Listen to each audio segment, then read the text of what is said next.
First off, if you are out there and you throw events like this and need people to speak at the event, please know I want to speak at more events. I still get nervous getting up here on stage, so obviously I am not doing enough of these things.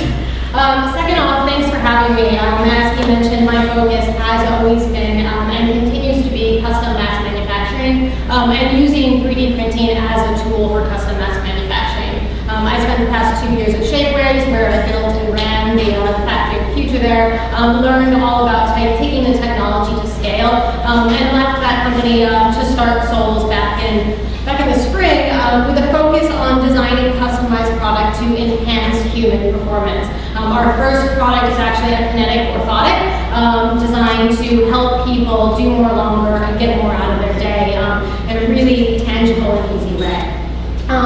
But today, I am actually not here to talk about our product. I'm here to talk about the process that we're using to engineer it and create it, which I think is incredibly unique and something that 3D printing makes possible and actually lowers the barrier to entry around funding hardware startups. I hear a lot of, we don't want to fund hardware because it's expensive and it's hard and it's multidisciplinary and the timelines are long, and 3D printing and the way in which we're leveraging 3D printing answers a lot of those questions.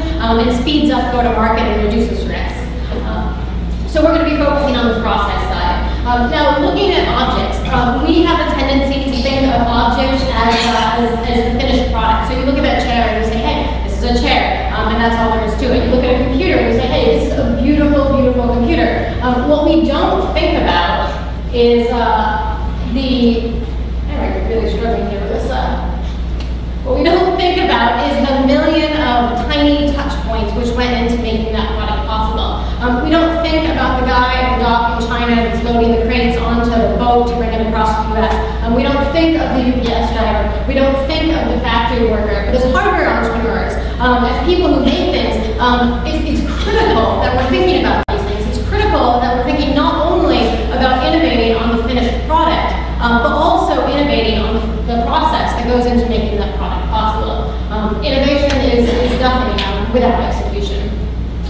Too often, I'm talking to hardware startups, and actually I'm a mentor over at RGA right now, and I continue to have this conversation with the companies, which they come to me and they're like, Kegan, I have this amazing idea of this product I can create. I'm going to make, let's say, a toaster, and this toaster is going to make toast every morning. It's going to be connected to your iPhone, and when your alarm goes off in the morning, it's going to make you toast, so you walk into the kitchen, and it's going to be like a Jetsons-like world where you have toast waiting for you. And I say, that's amazing. I want that toaster. Like right now, I would buy that toaster. And then they come to me 2 weeks, 3 weeks, 4 weeks, 5 weeks later, and instead of the excitement about the toaster, instead of the excitement about the idea and the possibility of this new kind of project, they come to me and they're saying, we don't know how to make this, or we pre-sold this and we can't manufacture it, or the unit cost is too high, or we're fighting with our manufacturers, or where do we make this, or we're having supply chain problems, and the magic of that finished product and that beautiful experience is gone. Too often, by not thinking about this, we prohibit ourselves from really developing the products that we could be making. And at the same point, we wonder, when we step back, why our physical world is not evolved at the pace of our digital. And this is something I ask all the time when I look out the window, and out my apartment window is a building going up, and it's been under construction for about like a year and a half now. And I look out there, and I see the construction people, and I see them like cantilever it out, and like hoisting glass up. I'm like, God, why is this still happening? Like, why are we still making and developing our physical world in this way? Like, why has this not changed? And I think that, I really feel that it's because we focus on the finished product and we focus on the digital aspect, but we don't focus on what makes those products possible. Now, Toyota historically is one of the companies that really, really understood this. And most of you probably come from a more digital background and probably don't know a lot about the history of this, but Toyota understood the importance of process to product. And they came up with this concept that was basically just-in-time manufacturing, which is really, really similar to what I think we can achieve with 3D printing, but on the next level. And it was basically like, hey, inventory is really bad. We have all this inventory. This inventory takes up space, and it costs us money. And by the time we end up using half of it, it's obsolete, and we need to make more inventory. And we're going to reject this process. In fact, we're going to create things as we need them, and we're going to rewrite that entire process of production. And they created, by doing that, what was really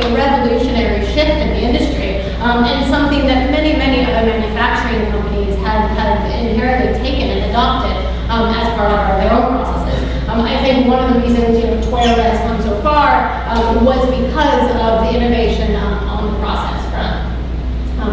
Looking at physical manufacturing, most objects, all objects really, our physical world, there are three core pillars which go into making products possible. There's design, which is probably the most sexy of the three. Manufacturing, which is like, and shipping, which is like, but all three of these things are critical to bringing physical product into the world. And what these three things have in common is that they all take time.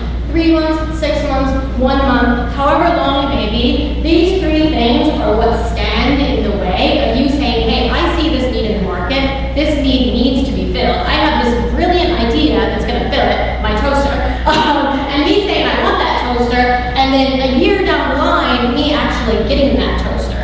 And what happens over the span of that year, and what happens as that time passes, is effectively the product lifespan of whatever you've developed drops. And the want of your market for that product drops. The relevance of the technology behind whatever you develop drops.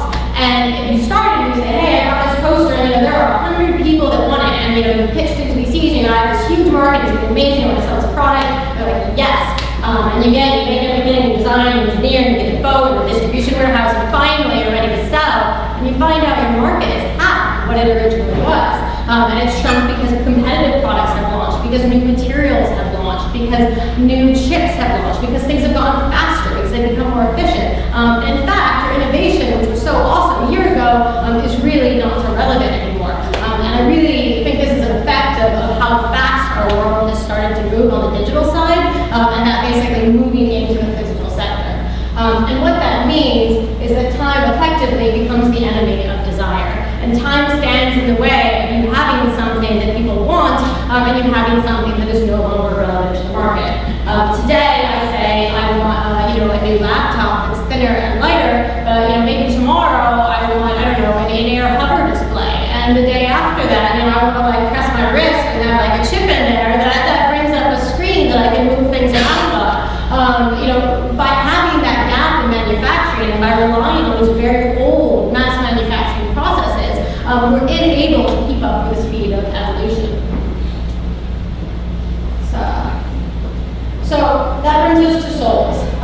What is Souls doing differently? 4 years ago, 4 or 5 years ago, I had a company doing mass manufacturing. And we made everything over in China, and we imported it. We stored it in a distribution warehouse down in Virginia, and actually finally got rid of the last pallets of inventory, let's say a couple of months ago. And I swore that if I ever started another company, I would do it differently, and I would leverage new production processes to basically, affect what I talked about earlier with time, and to shorten the go-to-market speed, and to not have that experience of importing and distribution. And with Souls, we've effectively rejected all the core pillars of traditional manufacturing. We have no lead time, we have no inventory, we have no tooling, we have no overstock, and we have no waste. And this is made possible because of custom mass manufacturing. I see a lot of people right now applying 3D printing in the prototyping sphere, and I see a lot of people applying, hardware startups especially, even in the early manufacturing sphere. But what I don't see people doing is realizing the potential of this technology to move beyond prototyping, move beyond short-run manufacturing, to really define a new kind of manufacturing. And that's what we're doing. We're using 3D scanning, we're combining it with generative design and 3D printing to create products, to create customized products where effectively this becomes this. And by doing that, we have an agility and a flexibility and a nimbleness that is unheard of in manufacturing startups. We essentially can respond to the needs of the market in real time. We can go out there and say, hey, what do you need today? And we can give it to you tomorrow. And then we can say, hey, what do you need a week from now? And we can give it to them the next week. And we can continue to respond and adapt in a very elastic way that's not possible when you're dealing with tooling and large-run manufacturing like we see today. And that means that we can capitalize on desire in a way that has never before been possible. We can take the wants of the market now, we can take the wants of the customer now, and we can use that to our advantage to create a product that is relevant to now. I don't know in 5 years where the market's going to be with their products. In fact, I don't even know if our products are going to be relevant anymore. Maybe people are going to be wearing like a totally different type of shoe. Maybe we'll have 3D printed shoes. Maybe we'll have something beyond that. But what I do know is that as long as our product is code-driven, as long as we can continue to adapt in real time to the market and to the needs of our consumer without investing in the overhead that comes with traditional manufacturing, that we can remain relevant in a way that products have never been able to be. It means that we can go from this, which is a traditional method that we've historically seen with physical product, where basically you anticipate the needs of the market, you engineer trends, you respond or design for trends, to a totally new method of crowd development, in which products evolve in real time and are informed by ever-changing needs. Now, looking at this and pulling it back into a little bit more detailed level before we close out, I wanted to talk just shortly about how we're applying this to the process of soles. We're taking a lot of techniques that are traditionally found in software engineering and applying them to hardware engineering to really define a new method of production. Phase one for us, we're calling agile development, which is essentially what we've been in which as soon as we could create a physical product, we went out there and got 30 people and we said, hey, we're going to give you a pair of soles to test today. You're going to wear this for a week, you tell us what you don't like about it, and then we'll give you a new pair. And then you tell us what you don't like about that, and then we'll give you a new pair. And we'll continue to do this, and we'll continue to iterate and respond to the market and to your needs until we know that we've created the product that you want, the product that you like. Which takes us to the next stage, which is A/B testing. And this is where we're in now, and I'm just starting to move past, where we've effectively identified two groups of users with different needs and given them multiple iterations of the same product. And we've said, hey, you know, do people that are wearing our products currently, you know, like this version or this version? Do people that are not wearing our products currently, you know, respond to that differently and prefer the other version? How can we use that to inform our decision making to execute on a better product? And that takes us to the next phase. I really missed the phase number 2 missing. The MVP. Once again, something really thought of in software, sort of being applied to hardware, but I feel like nobody really quite understands how to do that. Most people think of physical product at some point being done. So like, I designed this tool, I know the tooling is very expensive, so like, better be done before like, I go and invest in that tooling, because otherwise I'm going to spend a lot of money. Once I finish that product, I send off, have it made, and then I have, you know, let's say, 10,000, 20,000 of them back. For us, soles will never be done. Soles will be a constant evolution that adapts and changes in a totally new way. The product today is not the same as the product tomorrow, which is not the same as the product next week. So the MVP, we've identified basically a core feature set that we think our target, you know, first group of users needs. And we're building that and then waiting to learn from them and actually sell in a real world environment before learning, you know, what else to add in and what direction to take the product in. And finally, release cycles. Once we do launch, and we're looking at moving into launch in March, we're looking at basically weekly release cycles, iterative release cycles, in order to we're applying and improving the algorithms behind our product. We're adding new functionality, both on the digital and on the physical side. And we're really learning in real time and changing the product in real time. That means that we can run at a speed faster than any of these large manufacturing companies. If you look at a traditional GE or something like that, or even like, let's say, Dr. Scholl's, I heard that it took them 7 years to engineer their last product. In 7 years, the market isn't anywhere near in the same place it is today. And by using generative manufacturing, we can really make this idea of mass customization possible. We can democratize it. We can make it affordable. And in doing so, and going back to where I started this presentation, you know, about hardware startups getting funded, we can answer these questions that we hear when looking for money, when talking to investors, about reducing risk, about how you're going to, you know, tackle competitors, about how you're going to decrease upfront cost and deal with that. And we can answer it by saying, you know, we've eliminated these, but more importantly than anything, like this new kind of manufacturing allows us to move at a speed that is not possible in traditional manufacturing. It allows us to move at a speed that is much faster than our competitors. And in doing so, we can give the consumer the product they want when they want it. And that is huge. So, thank you.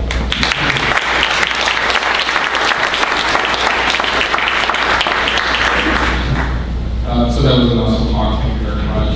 I guess the question, and I'm opening up to other people, but think we can all agree with that, and that's all, premise and promise of 3D printing is that at some point we're going to go from the prototyping phase to mass production. But why are you able to do it now and not everybody else is able to do it? Is it constrained technology? Is that because there's a finite number of people like you or at Shapers or in similar organizations? I think there's a finite amount of knowledge. Actually, this was I was at RGA a couple of weeks ago, and I was looking at all these products and talking to people about how they were going to manufacture. And a lot of it was hardware casings, like it was casings for like small devices. And I was thinking to myself, how should I make this? Should I make it in the US? Should I make it in China? Like this could be 3D printed. Like the cost structure on this, even if 3D printed, it would be like next to nothing. Like there's nothing stopping you there. But I think that people really need someone to show that it can be done and it is possible to use this technology in a larger way at scale. For other companies to be like, oh yeah, that is possible. Like let me also venture into that and let me try. Questions there? Do you have an answer? Somebody else? Could you just start with just the name of the company?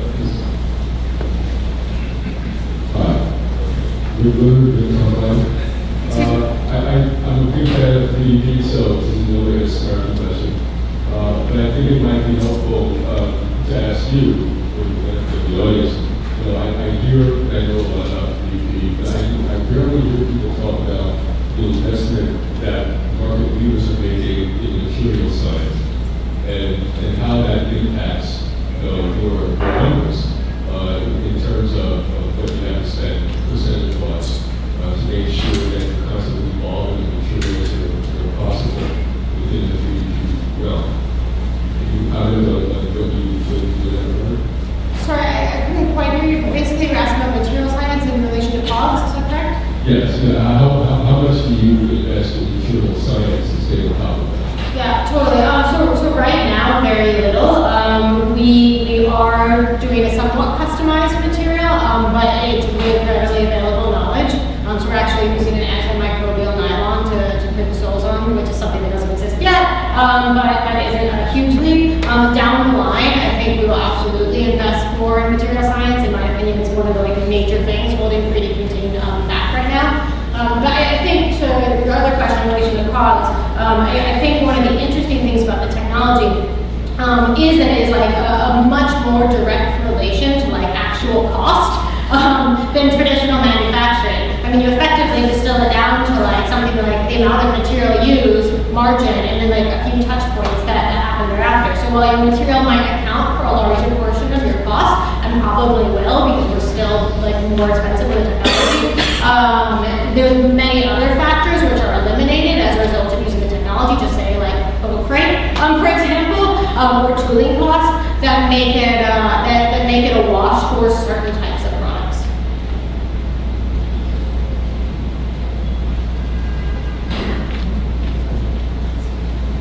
Andrew Silva at First.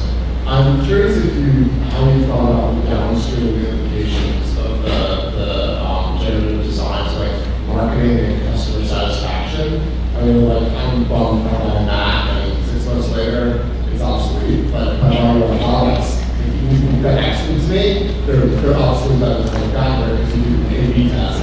These are better ones already. So I don't think that's a problem. But it probably just makes it different how you think about marketing. Yeah, it's a super interesting question. I think about this a lot. Right now, we're starting in the medical sector, so it's a little bit more contained. In the general consumer sector, I love the idea that different people like different versions for various reasons. So maybe you like the old version, from 3 years ago, but you could still get it because it's not obsolete anymore. It's not like digging through the antique store to find something and saying, hey, we still have this. Let's just print one like that.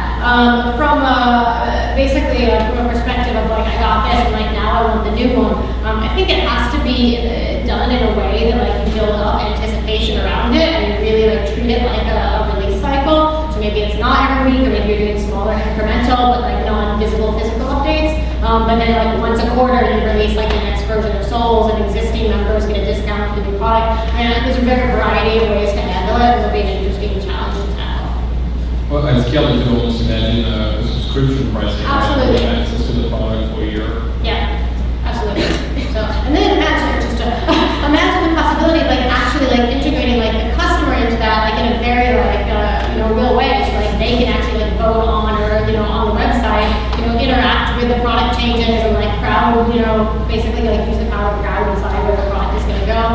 I think that would be really fun, interactive, and engaging.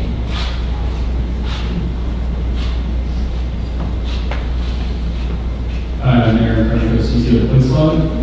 You showed 5 phases on the map. It's a typo. Okay, 4 phases, 5 phases, whatever it is. How long does that take?